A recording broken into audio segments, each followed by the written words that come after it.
வணக்கம். இன்னொரு வீடியோவில் சந்திப்பது மிக்க மகிழ்ச்சி. இந்த வீடியோவில் நாங்கள் 30,000க்கு கீழே உள்ள லேப்டாப் மாடல்ஸ்கள் 5 பற்றி நாங்கள் இந்த வீடியோவில் பார்க்க போகிறோம்.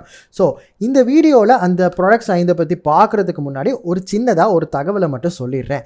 இந்த லேப்டாப்ஸ் எல்லாமே வந்து என்ட்ரி மாடல், ரொம்ப ஒரு என்ட்ரி லெவல் லேப்டாப்ஸ் மாடல்ஸ் தான். ஏன்னா பார்த்தீங்கன்னா 30,000க்கு கீழே தான் வந்து இந்த 5 மாடல்களும் காணப்படுது. ஸோ இந்த மாடலில் நீங்கள் வந்து கேமிங்கோ எடிட்டிங்கோ வந்து நீங்கள் எதிர்பார்க்கவே முடியாது. நான் உங்களுக்கு லைட்டாக கேமிங் ஆடலாம், இல்லாட்டி ஃபோட்டோஷாப் ட்ரை பண்ணலாம் இப்படிலாம் சொல்லி நான் உங்களுக்கு ஃபால்ஸ் ஹோப் வந்து நான் கொடுக்க விரும்பலை. ஸோ நீங்கள் எடிட்டிங்கோ இல்லாட்டி கேமிங்கோ போகிறதா இருந்தால் இதை விட அடுத்த லெவல், இதை விட விலை அதிகமாக இருக்கிற ஒரு லேப்டாப்ஸை வந்து நீங்கள் தேர்ந்தெடுக்கிறது வந்து மிக வந்து பொருத்தமானது. ஸோ எங்களோட லிஸ்ட்டில் பார்த்தீங்கன்னா 5வது பொசிஷனில் காணப்படுற லேப்டாப் பார்த்தீங்கன்னா HP 15 AMD Athlon model laptop தான். ஸோ இது வந்து HPயோட ஒரு என்ட்ரி லெவல் லேப்டாப். இந்த லேப்டாப்பில் பார்த்தீங்கன்னா டுவல் கோர் ப்ராசஸரான AMD Athlon காணப்படுது. ஸோ உங்களுக்கு எல்லாமே ஒரு டவுட் இருக்கும், AMD Athlon சில்வர் ப்ராசஸருக்கும் AMD Ryzen 3க்கும் வந்து என்ன டிஃப்ரென்ஸ்னு சொல்லி. பெரிய டிஃப்ரென்ஸ் ஒன்றும் இல்லை. பர்ஃபார்மன்ஸ் வைஸ் வந்து ரெண்டுமே வந்து கிட்டத்தட்ட ஈக்குவல் தான். ஆனால் AMD Athlon ப்ராசஸரை விட Ryzen 3 வந்து ஒரு அவரேஜாக வந்து ஒரு 13% அதிகமான பெர்ஃபார்மன்ஸை வந்து கொடுக்கும்.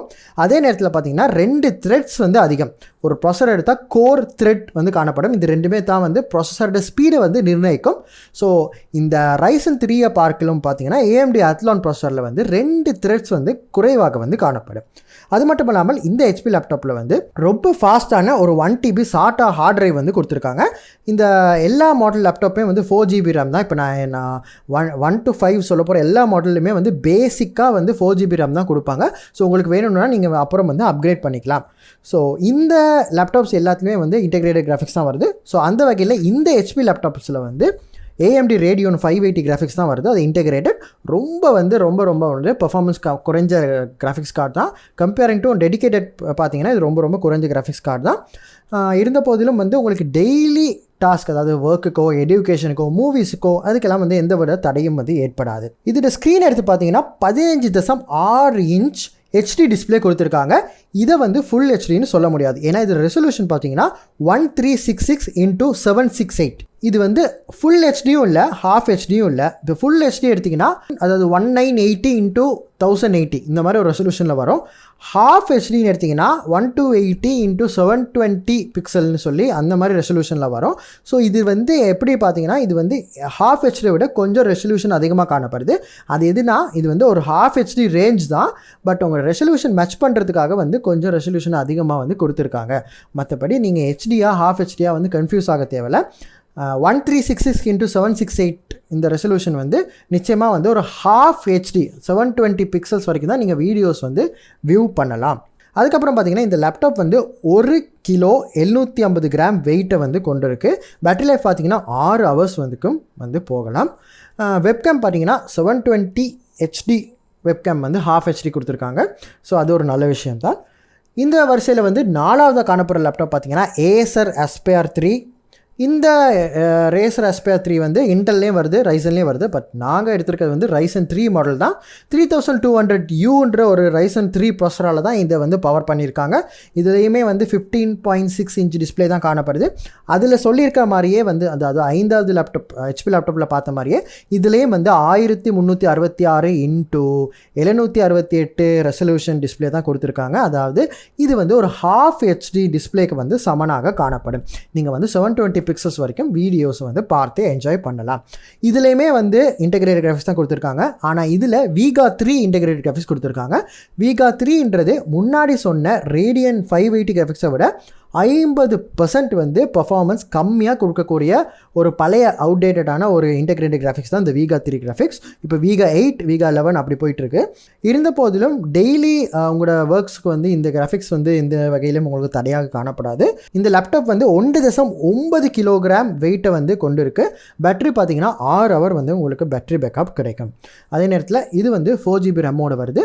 ஆனால் இந்த லேப்டாப்பை பார்த்தீங்கன்னா நீங்கள் 16 GB RAM வரைக்கும் வந்து நீங்கள் எக்ஸ்பேண்ட் பண்ணிக்கலாம். ஸோ இது ஒரு நல்ல விஷயமாக இந்த லேப்டாப்பில் கருதப்படுது. 3வதாக நாங்கள் பார்க்க போகிறது பார்த்தீங்கன்னா Asus Vivobook. இதுவுமே வந்து ஒரு AMD Athlon மாடல் தான். ஸோ நான் உங்களுக்கு முதல்ல சொன்னேன் AMD Athlonனை விட Ryzen 3 வந்து ஒரு நல்ல கொஞ்சம் ஃபாஸ்ட்டான ஒரு ப்ராசஸர்னு சொன்னேன். ஆனால் இருந்த போதிலும் இந்த AMD Athlon இருக்க இந்த Asus Vivobook வந்து ஏன் வந்து 3வது இடம் பிடிக்குதுன்னு பார்த்தீங்கன்னா, இது ரொம்ப ஸ்டைலிஷான லேப்டாப். கொஞ்சம் குட்டியாக ரொம்ப வந்து என்ன சொல்கிறது, ஒரு மேக்புக் மாதிரி ஒரு ஃபீல் கொடுக்கக்கூடிய ஒரு லேப்டாப் தான் இந்த லேப்டாப். ஸோ இந்த லேப்டாப் பார்த்தீங்கன்னா AMD Athlon சில்வர் 3050Uவில் பவர் பண்ணியிருக்காங்க. இந்த லேப்டாப்பில் ஃபிங்கர் பிரிண்ட் ரீடர் காணப்படுது, சிக்லெட் கீபோர்ட் காணப்படுது. அதே நேரத்தில் ரொம்ப இம்பார்ட்டானது USB-C போர்ட் வந்து காணப்படுது. ஸோ இது எல்லாமே வந்து ஒரு ப்ளஸ் பாயிண்ட்டாக வந்து நான் கருதுகிறேன். அதனால தான் இதுக்கு நான் 3rd பிளேஸ் கொடுத்துருக்கேன். இதில் பேட்டரி பேக்கப் பார்த்தீங்கன்னா 5 hours வந்து வரைக்கும் நீங்கள் யூஸ் பண்ணலாம். இதுலேயுமே AMD 580 ரேடியோன் கிராஃபிக்ஸ் காணப்படுது, 4GB RAM காணப்படுது. உங்களுக்கு வேணும்னா நீங்கள் எக்ஸ்பேண்ட் பண்ணிக்கலாம். ரெண்டாவதாக எங்கள் லிஸ்ட்டில் என்ன காணப்படுதுன்னா Lenovo Ideapad Slim 3 AMD edition. இந்த லேப்டாப் பார்த்தீங்கன்னா Ryzen 3 3250U என்கிற ஒரு ப்ராசரால் வந்து பவர் பண்ணப்பட்டிருக்கு. இந்த ப்ராசர் பார்த்தீங்கன்னா 2 கோர் 4 த்ரெட் கொண்டு இயங்குது. இந்த லேப்டாப் வந்து 15.6 inches ஃபுல் HD. நான் வந்து முன்னாடி சொன்ன மாதிரியே இந்த HD ஹாஃப் HDன்னு எக்ஸ்பிளைன் பண்ணல. அந்த வகையில் இந்த லேப்டாப் வந்து ஃபுல் HD ரெசல்யூஷனை வந்து பெறுது. ஸோ நீங்கள் வந்து இந்த லேப்டாப்பில் 1080 பிக்சல்ஸ் வரைக்கும் வந்து ஃபுல் HD கண்டென்ட்ஸை வந்து நீங்கள் பார்த்து மகிழலாம். இதுவுமே வந்து 4GB ரேமோடு தான் வருது. இது வந்து 1.8 கிலோகிராம் எடையையும் 5 hour பேட்டரி பேக்கப்பையும் கொண்டிருக்கு. இந்த லேப்டாப்பில் ஒரு HDMI port, SD card port எல்லாமே வந்து கம்பல்சரியாக வருது. AMD இன்டெகிரேட்டட் கிராஃபிக்ஸ் தான் வந்து இதுக்குமே கொடுத்துருக்காங்க. ஸோ எங்கள் லிஸ்ட்டில் இறுதியாகவும் முதல் இடத்துலையும் காணப்படுற லேப்டாப் பார்த்தீங்கன்னா Lenovo Ideapad S145 Ryzen 3 model. இந்த லேப்டாப் பார்த்தீங்கன்னா Ryzen 3 3200U என்கிற ஒரு ப்ராசஸரால் தான் வந்து பவர் பண்ணப்பட்டிருக்கு. ஸோ இந்த லேப்டாப்பும் 4GB RAM தான் கொண்டு இயங்குது. இதில் மேக்ஸ் ஸ்பீட் ப்ராசஸர் ஸ்பீட் பார்த்தீங்கன்னா 3.5 GHz வரைக்கும் போகுது. ஸோ இதுவே வந்து ஃபுல் HD தான், ஃபுல் HD ரெசல்யூஷன் சப்போர்ட் பண்ணுது. 1080 பிக்சல்ஸ் வரைக்கும் நீங்கள் வந்து படங்களையோ வீடியோஸ்களையோ கண்டு மகிழலாம். இதுலேயுமே வந்து AMD Radeon இன்டெகிரேட்டட் கிராஃபிக்ஸ் தான் காணப்படுது. இந்த லேப்டாப்புமே வந்து 1.85 கிலோகிராம் வந்து எடையை வந்து கொண்டிருக்கு. இந்த லேப்டாப்பில் ஒரு சிறப்பம்சம் பார்த்தீங்கன்னா இதில் டால்பி 1.5 watt ஸ்பீக்கர் வந்து 2 ஸ்டீரியோ ஸ்பீக்கர்ஸ் காணப்படுது. இது 5 hour பேட்டரி லைஃப் கொடுத்துருக்காங்க. ஸோ இதில் ப்ளஸ் என்னென்னு பார்த்தீங்கன்னா இந்த ஸ்பீக்கரும் ஃபுல் HD டிஸ்பிளேயும். அடுத்தது பார்த்தீங்கன்னா இதில் மாடல் ரொம்ப ஸ்டைலிஷாக காணப்படுது. ஒரு என்ட்ரி லெவல் லேப்டாப் மாதிரியே தெரியல.